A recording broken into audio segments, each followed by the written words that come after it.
Who am I once I've lost self-confidence? Who am I when I'm feeling a kind of self-loathing? And so, you know, grief can show up in many, many different ways. And though, yes, it's after the loss of a loved one, it is also after the loss of a self, of the self.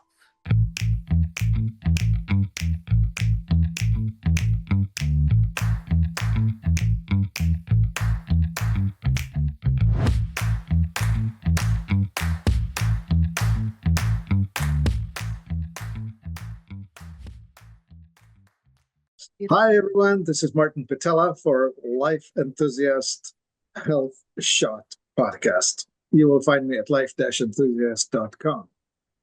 And I have the pleasure of introducing to you today Edy Nathan. Welcome, Edy. Martin, it's wonderful to be here with you. Indeed.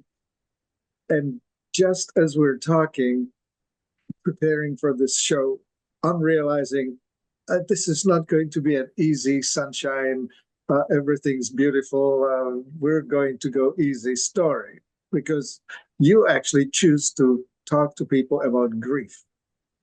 Yes, that's right. And it's certainly not something anybody chooses, right?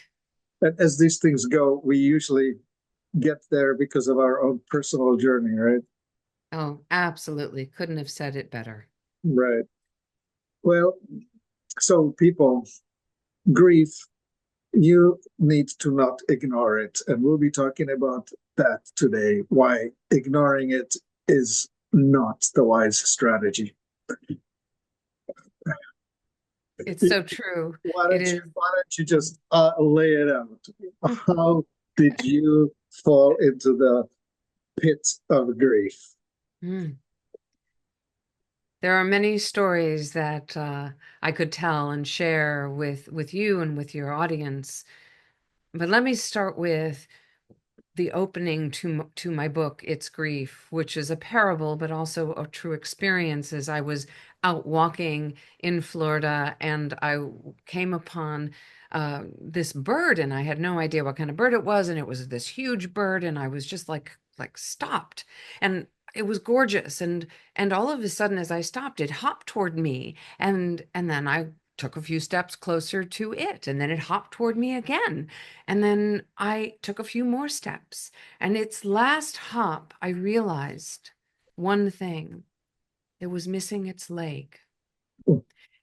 And it became the opening parable for my book, because here was this sandhill crane, huge, taller than me. I'm all of 5'3", and and and it was thriving against all odds. It looked healthy, and it was missing something. And that's what grief is like. We are missing something or someone, and yet there is a call to also live with it, not to get through it, but how are you going to partner with it so it doesn't take your whole life away from you? Yeah. Yeah, I guess as you're describing the one-legged crane, I'm thinking, okay, that's sort of like a soldier coming home from someplace, minus a leg, minus an arm. But that's the physical manifestation. Minus a soul, okay? Right. Because Yeah, you're grief not the does. person you once were. That's right. Uh, And you lose that self, and you go through what I talk about in the book, role confusion. Who am I now that I have lost this person, this thing, this pet, this caretaker role, this sense of myself? Who am I once I've lost self-confidence? Who am I when I'm feeling a kind of self-loathing? And so, you know, grief can show up in many, many different ways. And though, yes, it's after the loss of a loved one, it is also after the loss of a self, of the self. right. Yes. Oh, yeah. The diamond, so many facets, right? Yes. We live many faceted lives, and I have my life as a husband and as a father and as a provider and as an employer and as many facets of my life, right? That's exactly And right. I may need my left arm for that, Yes, but not necessarily for the other. that's right. Anyway, it's I love the metaphor of the diamond. I've never really heard that metaphor and the different facets. And the thing is that we are all diamonds, right? We yeah, all have many different facets. But what happens when there's grief, or this new term that I've coined called the sexual grief effect, which happens after one experiences a predatory event or experience in their lives, yeah, it forever changes you. And then you may be walking around looking the same and talking the same, but nothing about you is the same. And maybe you haven't lost this limb, but you've lost a symbolic limb, which mhm, is the attachment to the self. yeah. I have a vivid memory of having walked back to our house, our home, and it had been ransacked. Mm, Somebody went through it. They you were they took a violated. few things, and just the feeling for days, a long time after, it felt I wanted to wash it, I wanted to clean it, I wanted to scrub it, I wanted to get rid of the presence of these uninvited guests. I wanted to just sterilize the thing, and it was not possible. And I'm just visualizing if somebody does a sex act on another person that involves unwanted contact. It has to be Contact something like, without one's permission. yeah, That's right. right. How do you scrub it off of yourself, right? That's right. How do you scrub it off? And you know, Martin, one of the interesting pieces here is that sometimes you don't even have to be touched in an unacceptable way. You can also view it, or you, even if you've escaped it, if you were so close, the traumatic imprint of it is still very much there. Oh, yeah. Sure. All right. So there we have it. I guess the whole box would be called trauma, right? I call it the traumatic imprint only because we are using trauma in many different ways and forms. And so I like to say traumatic imprint, not as a correction, but as a yes and, because sometimes we're using certain words like survivor, like trauma, in ways that they almost at times have less meaning. And so I'm trying to change the language a little Yeah. bit for myself and for us as clinicians and for us in the world, because then we don't become immune to a language that we use again and Right. again and again. But I think it's beautifully insightful the way you're putting it because um, you are leaving this in a box. You have this thing identified, and it's movable and changeable. Because if you make me a victim, I'm imbued with it, and it's changed me forever. When That's you talk about the imprint, I'm actually able to tie a bow around it and do stuff with it. that's so well said. Just that's it exactly. So Yeah, I don't, I even around survivor, I talk about survivalist. Now, what are survivalists? If we look it up in the dictionary, a survivalist is somebody, right, in the middle of a forest, yeah. let's say, trying to figure out, well, how am I going to get out of here? Oh, What do I need? actually, I have a modification for you. Survivalist is somebody who voluntarily enters a world of difficulty just because they want to be prepared for when it's required. Yes, that's Right? right. Yeah, That's right. it's like training in martial arts, not because you want to fight somebody, but just you might need to. That's right. Yeah. And so I love that. And so a survivalist is okay, it is one aspect of you, it doesn't define you. Mhm. What the work is around is helping people who have truly been imprisoned by the impact of Yeah, their survivorship. right. It owns you. It owns you. Yeah, And how to disengage from the sense that you're held hostage by it, because yeah, that's what a hostage does. A hostage taker owns you. yeah. And what I have introduced is something I'm now calling the Liberation Protocol. And the Liberation Protocol are actually mm, an increased perspective on the hostage negotiation strategies used by FBI agents and professionals when there is a true hostage situation. All right. And what we have learned from a study done at Columbia University is that true hostages, upon their release, experience the same thing as someone who's gone through a traumatic imprint. Well, absolutely. How could it not be? That's Right? I right. mean, you have been invaded in, yeah, you have been constrained and who knows what else, and you have seen things and been told things that you should never have to have. That's exactly right. And Yeah, so this is a yes and to anyone who is in therapy, who's been in groups to try to work through their stuff. It's because sometimes we don't have the languaging, and the sexual grief effect is a natural response to a sexually traumatic, predatory event or even a developmental experience that happens yeah. and holds you. The thing is that when people are having difficulty with our the grief that is as a result of the loss of a loved one, if they are going through a year, 2 years, 3 years, and at the 3 year mark, they are still very intensely grappling with that loss. Most often, that loss is combined with something that's more complex. And when it's more complex, there could be a traumatic imprint that's part of it. All right. And Yeah. that is where some of this work began. All right. Yeah. I mean, in most simple language that I can put it is it's not what happens, is how you deal with it, how you react to it, what you do about it is is here at the core of this issue. We all will encounter things that may seem innocent to one person, but traumatic to another. That's right. And so it's our stuff. We have the memory, we have the imprinting event, That's and we right. need to learn to.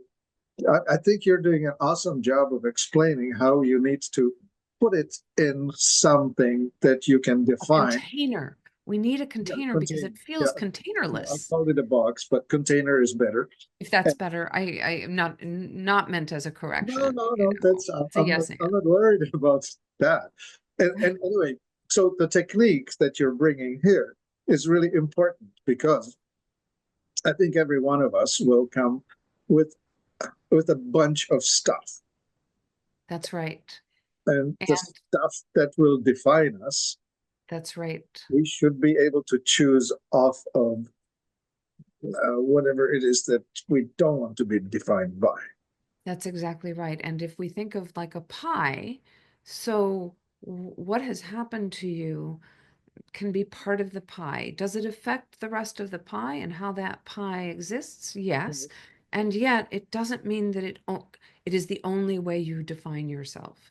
And if I go back for a moment of just about grief and not the traumatic imprint grief, but the grief that could become a traumatic imprint, but the grief after the loss of a loved one, that many people think that, oh, there are 5 stages and all I have to do is go through those 5 stages. But really and truly, when Elizabeth Kubler-Ross in her brilliance was studying people who were dying, she was studying what were the different finite stages that they went through until their death.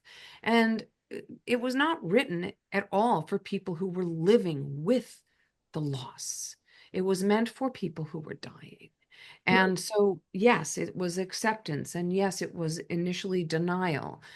I wrote what I call the 11 phases of grief in this first book, It's Grief. And because number one, grief and the way that one experiences it is nonlinear. What that means is it doesn't follow a path. We want it to, We want it to have a structure. We want to know we just have to go from A to B to Z and we're done. But Yeah, that's not what happens. yeah, yeah. Acceptance does not necessarily mean that you're done with it. No. And I lost my partner when I was 27, and it is because of that loss that I went into this work. And what people were saying to me is, you're young. Don't worry about it. You'll Yep, find another partner. And I was like, this is not helping at all. This isn't right. helping me on any level. I got to figure this out. Yeah, And figuring it out, I then went back to school and I got a couple master's degrees. And I started to think about these are not stages because they're not finite. I don't know about you, Martin, but when I think of a stage, I think of there's a beginning, a middle, and an end, and there's an end. yeah, There is no end. And that's why I wanted it to be more liquid, as in the phases, as in a movement. yeah, And part of my phases, I start with the emotional armor phase. And emotional armor is what I think everyone kind of experiences initially. And I think it's a place that we go back to over and over again every time there's growth or there's a shift, because it's a resting place. Our numbness, our dysregulation, our shock, our denial, our protest, that's all a place where our brains are just needing to figure out how we can relax our nervous systems. How do we shut down? How do we get back to ourselves, even in shock and denial? But then the real work begins. Role confusion. We were talking about that at the very beginning. Who am I? I don't even know who I am anymore after this loss. yeah. Just to deal with It grief. can be I don't very know who I am. disorienting. Yeah, yeah, yeah. All of this. I mean, All of it this. feels like an explosion, right? The whole That's life right. gets rearranged in unpredictable ways. That's right. The Yeah, unpredictability of it. And then, so this isn't in any order, but one of the phases is anxiety and rage. Well, guess what? You can have the anxiety and rage because you don't know who you are. And that rage can come out in a way that you've never experienced your rage before. yeah, And if that rage or that anger is sublimated, is not attended to, you know yeah. what tends to come up? Anxiety. Yet they live on the same territory. I do this with people a lot. This is the autonomic nervous system That's playing, and anxiety and rage are two sides of the same coin. Rage yeah. is expressed outward, anxiety is expressed inward. That's right. Right. That's right. And I was riding on a subway. I have actually survived agoraphobia. So when I was 23 years old, I could not walk outside my front door. Okay. Okay. And most people don't survive this. So I was riding a subway and it was like one of my first forays out. And I was so excited and I was starting to get anxious and I could feel my heart pound. Now my heart rate could go up to 180 with no problem whatsoever. And I was terrified. So I'm Right. on the subway and I'm thinking, I just got to breathe through this and I got to use all my tools and I got to Yeah. just calm myself down. And Yeah. meanwhile, am I grieving the loss in that moment of my independence? Because it feels like, am I going backwards? I don't know what's going on. And in that moment, a guy went for the chain on my throat. And I said, don't you, expletive, dare. And I got off at the next stop. Now, that was very unlike me because I didn't like walking because of the anxiety. I got off the train and I started walking to my apartment on Flatbush Avenue in Brooklyn. And I realized I have no anxiety. It's gone. Yeah. And it was because I tapped into the anger. Yep. The impulse. Yep.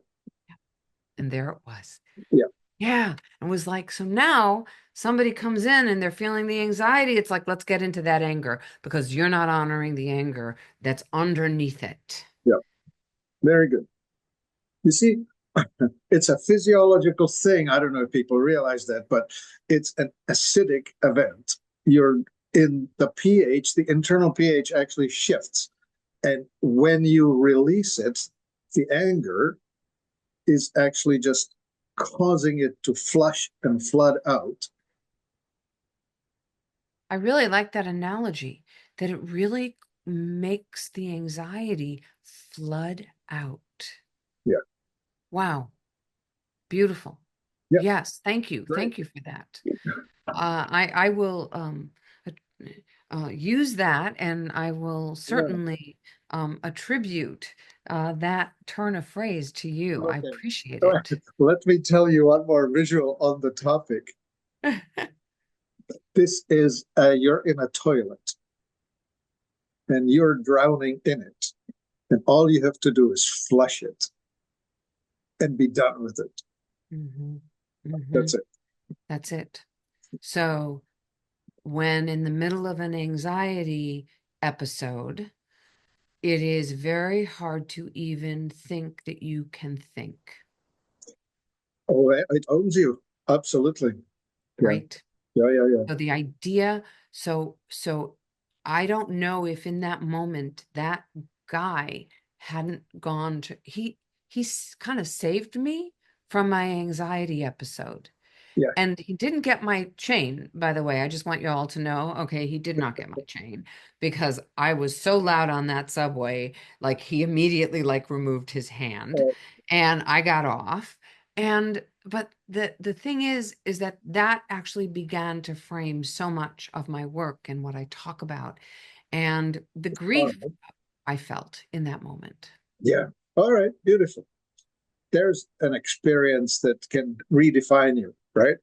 That's You right. totally It did. redefines you. Yeah.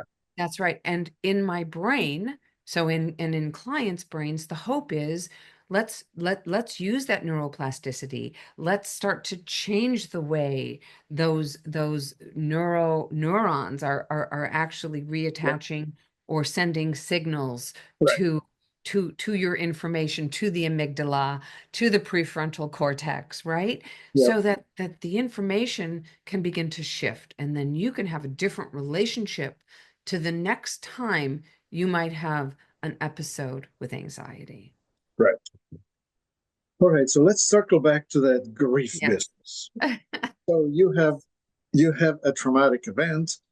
It consumes you for a while, right? Like it's like when you throw a huge rock into the middle of a pond, it creates at first a big splash, and then you're watching the waves kind of fade out into the distance. And I think it's a lot like that in our emotional world, that when it first happens, it's a major splash. It's like we're in the middle of it. But with time and living, it just gets a little less intense. It can, not necessarily.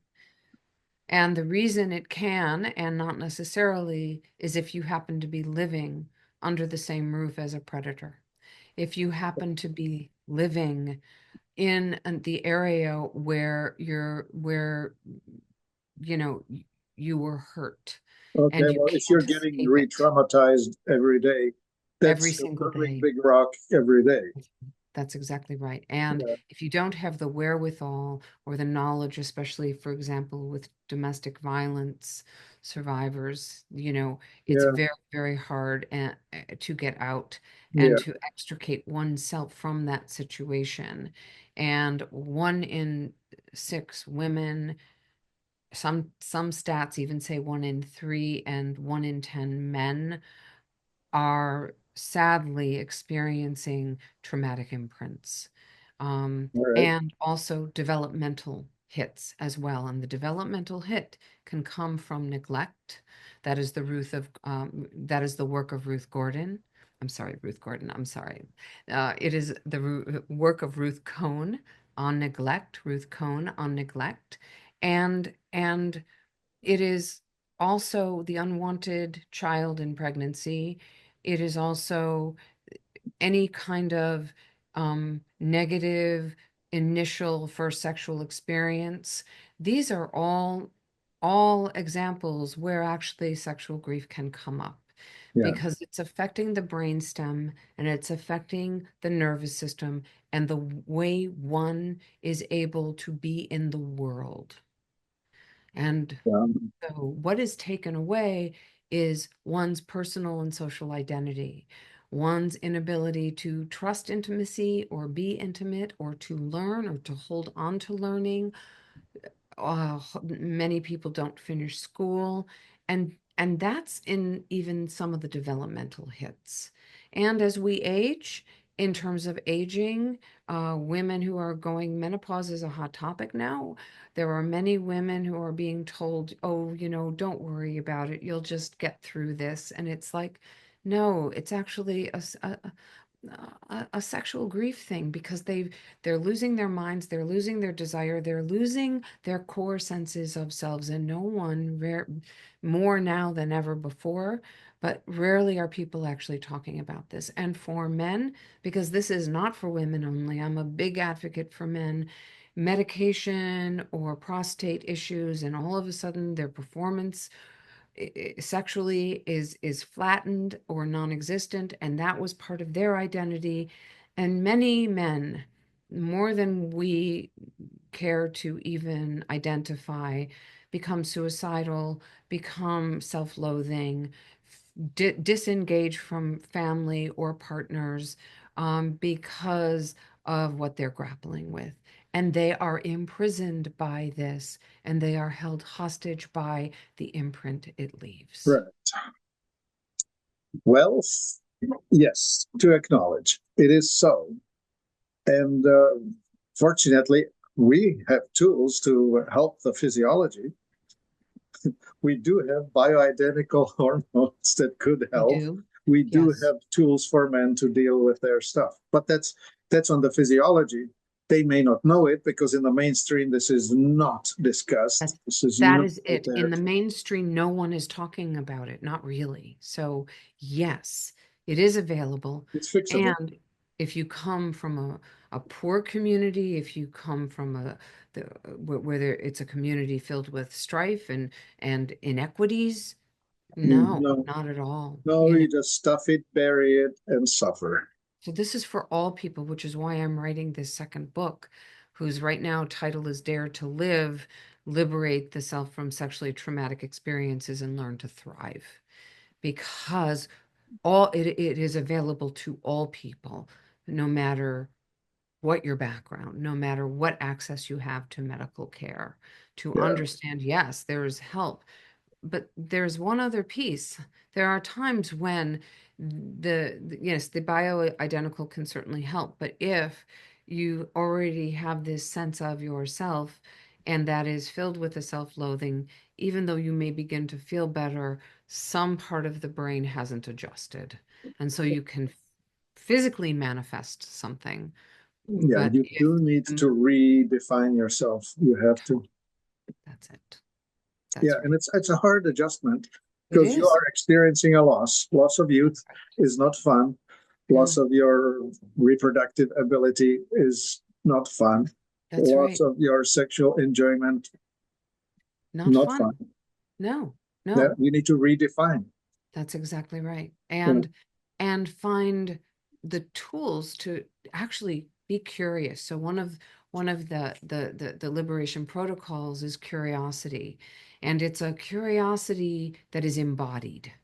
It is not just, so how are you feeling? It is actually, you go into the self, and it is an embodied curiosity.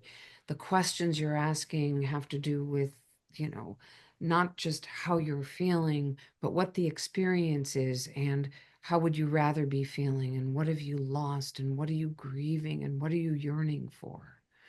And we don't put it in those terms. yeah, yeah. So my favorite way of dealing with problems is to not feel them. Yes.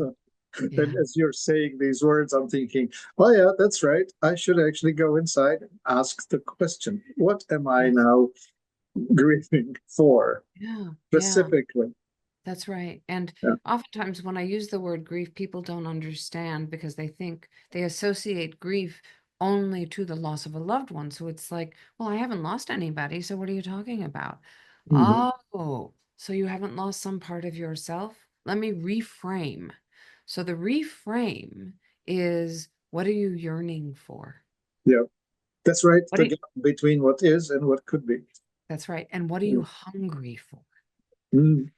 Okay. because you're yearning for something that was lost. It's not necessarily a person, it might be you. Yeah. Oh, now you're going very deep.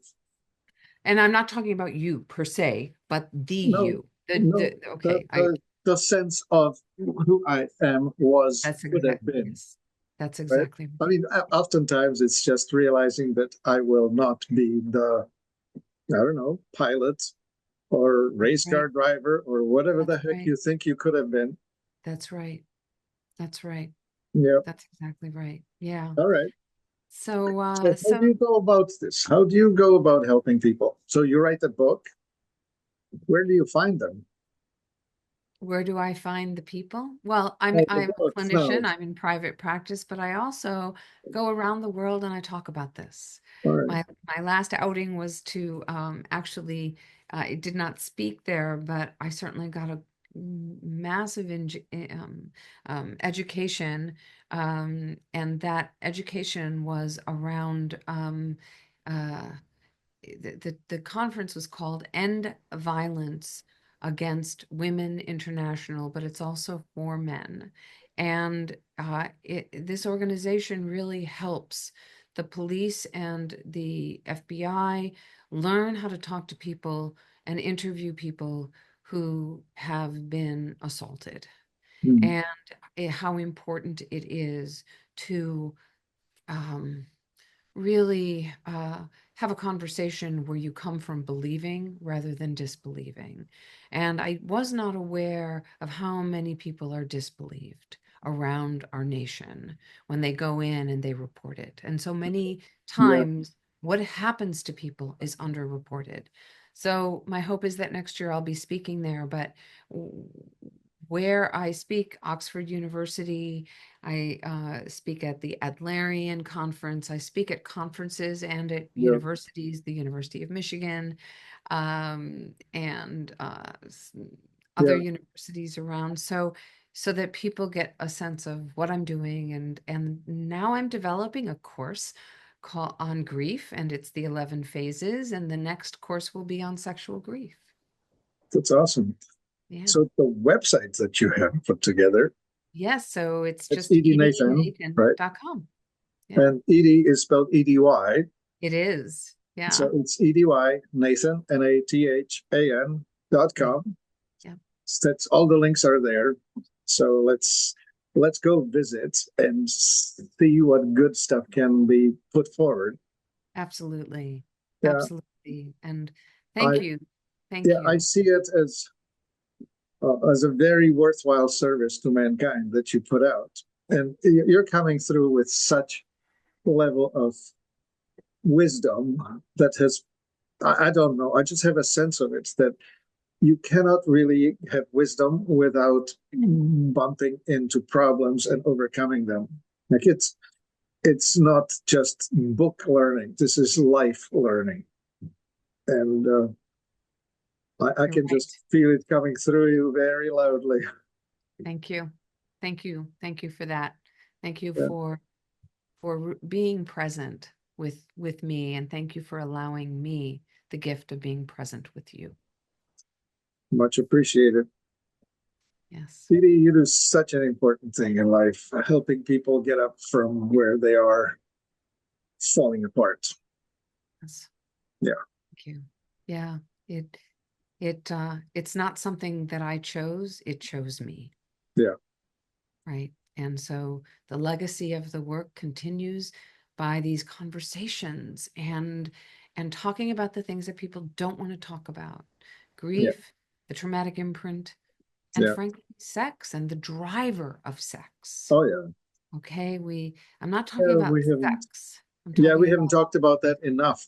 But maybe we should take another 2 minutes to just spend a while explaining just how messed up people can get and how hard it is to put it back together. Right? I mean, yeah, the it's tools you offer. We talked about the container. Oh, you yes. talk about the container. I don't want to be the container that Yes. is the whole thing. I just want to be able to compress it, set it aside, make it even smaller yet, maybe make it really tiny. Disappear. You want to make it disappear. And the thing is that we can't make what happened disappear. That's right. Okay. And that I was just writing about this. We can't make it disappear. So since we can't make it disappear, let's step into it. Because as we were talking about anxiety, the more you try to push it away, the bigger it gets. The more Yeah, you yeah, invite it in and say, I'm not afraid of you. yeah, I'm going to actually see you. I'm going to engage with you. yeah, And instead of just trying to push you away, which makes it get bigger and bigger and bigger, I'm actually going to say, ah, I see you, and I'm going to learn about you. And it's the same with the sexual grief, the imprint, but also one's sexuality. And when I talk about sexuality, I'm not talking about a sexual partnership. Okay. I'm talking about really what Freud talked about, which is that we've got a primal sexual self. And that is, and I'm not a Freudian anybody, just so you all know, okay? But it is that part of us that drives us, that manifests within us as an awesome part of us that gets excited by things, that wants to flourish. And when that sexual driver is flattened, it's flattened, then we don't thrive. yeah, And so and if we are dysregulated, it's flattened. So it's about getting, allowing the primal sexual self to have energy again and to locate it. And that comes from the personal and the social identities. yeah. All right. So you can get help. Edy Nathan is Yes. going to be there for you. Go read the book. If the book's not enough, watch the videos. If the videos are not enough, get a consultation. Thank you. Thank you for Yeah. this. Yeah. Edy Yes. Nathan, EDYNATHAN.com. You got this from Martin Pytela at Life Enthusiast Health Shots. You find me at life-enthusiast.com. Thank you for being here. Thank you.